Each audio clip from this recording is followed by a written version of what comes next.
Hey everybody, it's me and welcome back to, oh, it, okay, my mouse isn't working. Oh, now it's working. Welcome back to, another episode of Tower Defense Simulator. You may hear it droning in the background, that's my desk fan, so sorry about that. Anyway, a new tower, where is it? Damn, I just beat the event. By the way, this is the loadout I used. My main tactic was, use the electroshocker and the frost blaster to slow down all the enemies to bunch them up in one group, so the mortars can just nuke them in one go. And that's that. But, yeah. Where's the... oh, here it is. Let's just get rid of Cowboy. I was trying to use cheap, high damage, slow shooting towers, like, because in the original one, in the easy mode, you can beat it really easily with snipers because they do high damage, so the boss's shield isn't as effective on it. So high damage is the way to go, and max level mortars do like 160 something damage. Anyway, we're gonna test out this new tower. It's only 300, which is pretty neat. So it's an early game tower. Keep that in mind.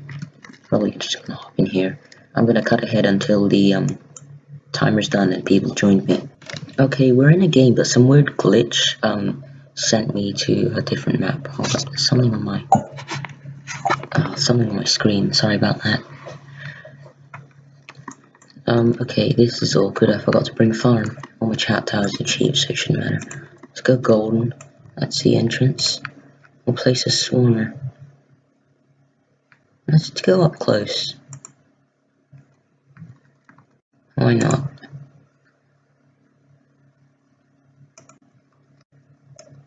Is that a potato?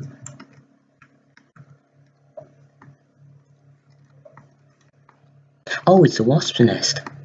That's cool. Let's look at the stats. 1 damage, 2 fire rate, 12 range. Sting time increases, so I assume sting is 1 per second, and tick moves down. What's tick? How much is the upgrade? 250. It's pretty cheap. And increases the overall damage by 1 because of the swarm. It's pretty neat. Can they throw at things that are already swarmed? So if one swarmer swarms someone, can they throw at the other swarmer? Or is that a no-go?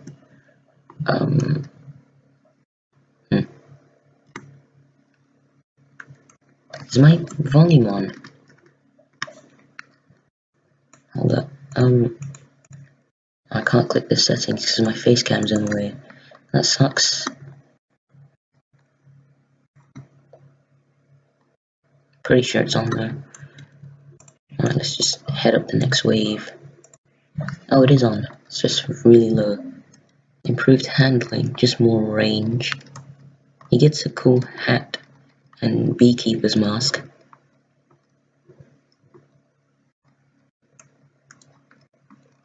I like how the zombies flail their arms to try and get rid of the wasps. I wonder if he had to animate that for every... That was awkward.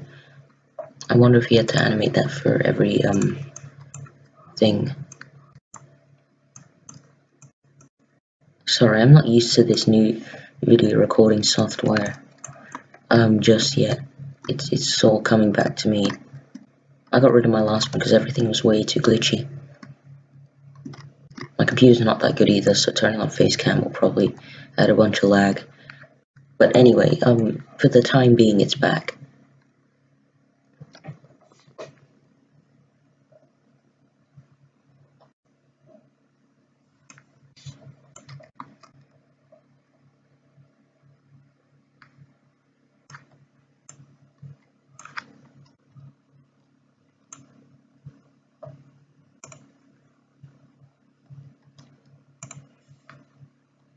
Now he gets a gun. All these upgrades are relatively cheap. This increases his fire rate, so that's good. It essentially doubles his damage. in my opinion, a fire rate is better than damage. If you double your damage, if you had a choice between doubling your damage or doubling your fire rate, you definitely want to double your fire rate, because say you did 30 damage, you upped it to 60, and the enemy had 24 health, then you'd be wasting, 36 damage. But if you just had double fire rate, you'd only waste 6.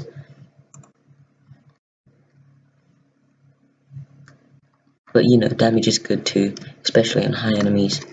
And if you have splash damage with high damage, then fire rate doesn't matter as much, because you can hit multiple enemies at once, so you're not technically wasting anything. But fire rate is still important.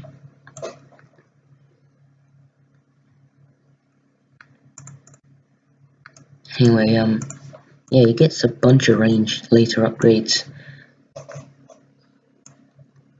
It's not like sniper range, definitely not mortar range. It's about scout range, but slightly higher. Hunter range, maybe? I'm not sure. Anyway, that's a lot of enemies, and we're struggling to defend. I might place an electroshocker to slow him down. On this corner. By the way, my opinion on electroshocker is completely flipped. I realized he's a support tower, not an attack tower, and his whole point is to slow enemies down and bunch them up for splash units too. Oh, that's interesting, they can't shoot at already swarmed bosses, so I might as well sell this guy, because he's not doing much. Let me place a Frost Blaster to slow him down even more. If you have Frost Blasters and Electroshockers, and then you have a splash unit like the Mortar, or a Demo Man, or a Rocketeer, then it's just really overpowered, because you can bunch up all the enemies, and then it takes them out in like a couple shots. At least in the early waves.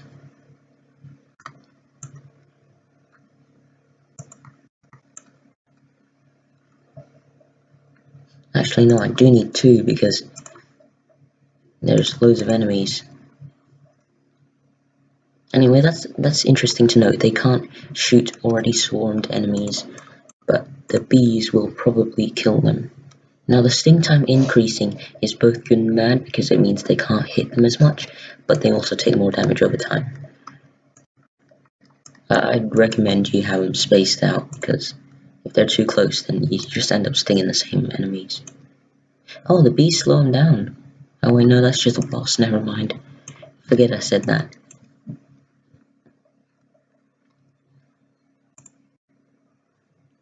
I think we're gonna be good, but I'm gonna upgrade this just to be safe.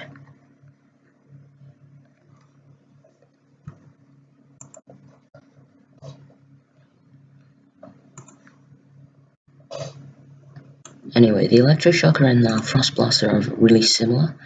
They both do damage and slow enemies down for a slight bit. A slight bit is important. If it was a long bit, it wouldn't bunch up the enemies. Yeah. But the Electroshocker can hit multiple people at once, but he also has less range. Anyway, interesting note, Swarmers can't hit camos. Beekeeper of Death, more bee damage. Oh, they're bees, not wasps, never mind. I'm pretty sure the bee gun is a Terraria reference. I need to get more defense, because we will die.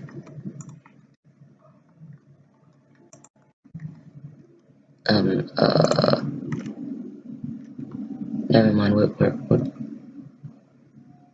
yeah, we're gonna be fine.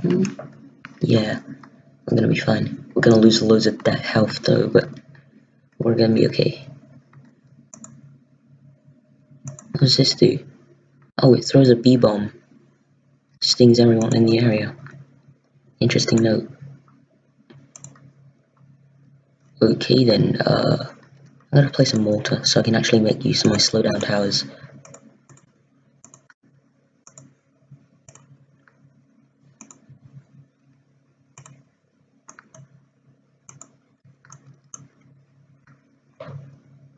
There we go. I feel like my face cam is too big. I should make it smaller.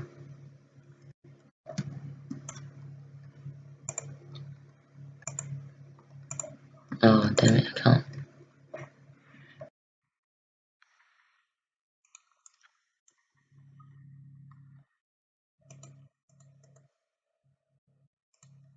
Let's upgrade that a bit.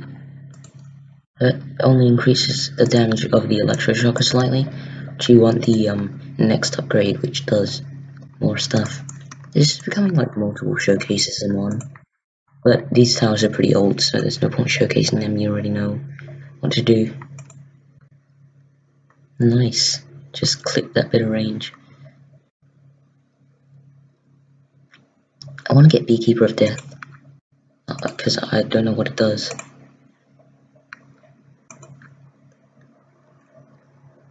Let's get the, no, let's just put more mortars.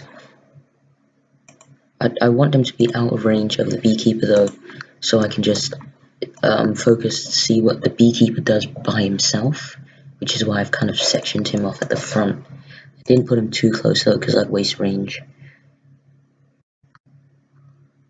I might sell this guy because he's interfering. Place him, relocate him, way back here.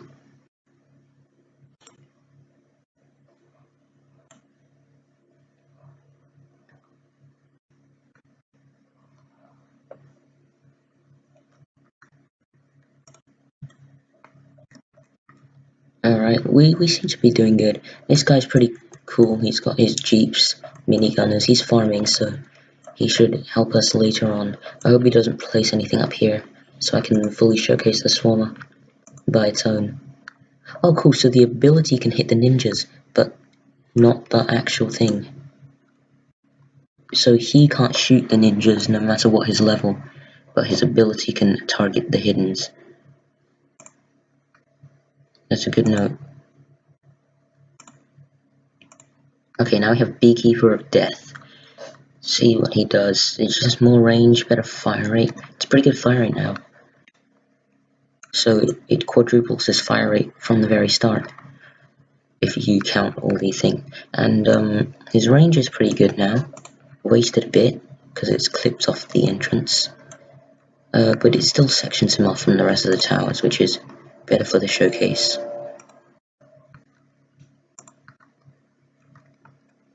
Also, of all the times for my neighbor to choose mowing his lawn, he chose now. That's great. I have a feeling that might interfere. Okay, not that much. Oh, I should have saved it for the ninjas. Damn. However, we got enough hidden protection now. Upgrades and mortars, maybe. I'm trying to avoid giving the mortars extra range with their upgrades, because that's going to interfere with the Swarmer showcase. Although he's max level, you kind of see what he's doing, how effective he is. This bomb can attack hiddens, but he can't, which is okay, I thought those were hiddens, they're heavies. So he can't shoot hiddens. See, the ninjas are just going to walk past, but his bombs can. The bombs don't target the hiddens unless they're the only ones in his range. But they can still hit and damage the hiddens, which is pretty nice. We have really low health, we cannot afford to take any damage.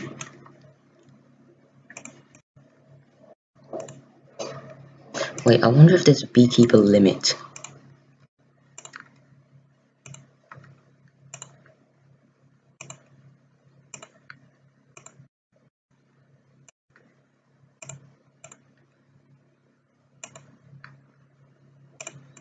Okay, there's no limit to the amount of beekeepers you can place, other than the limit of 15 towers given to every player.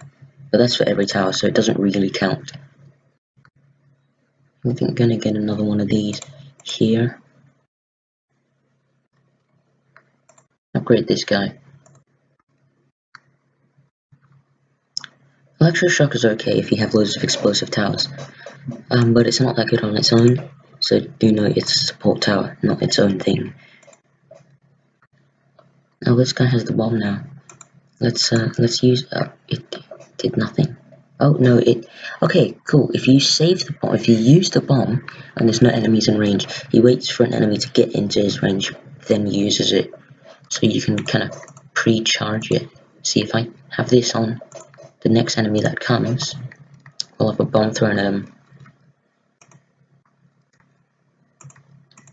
See, even though it says his ability is still charging.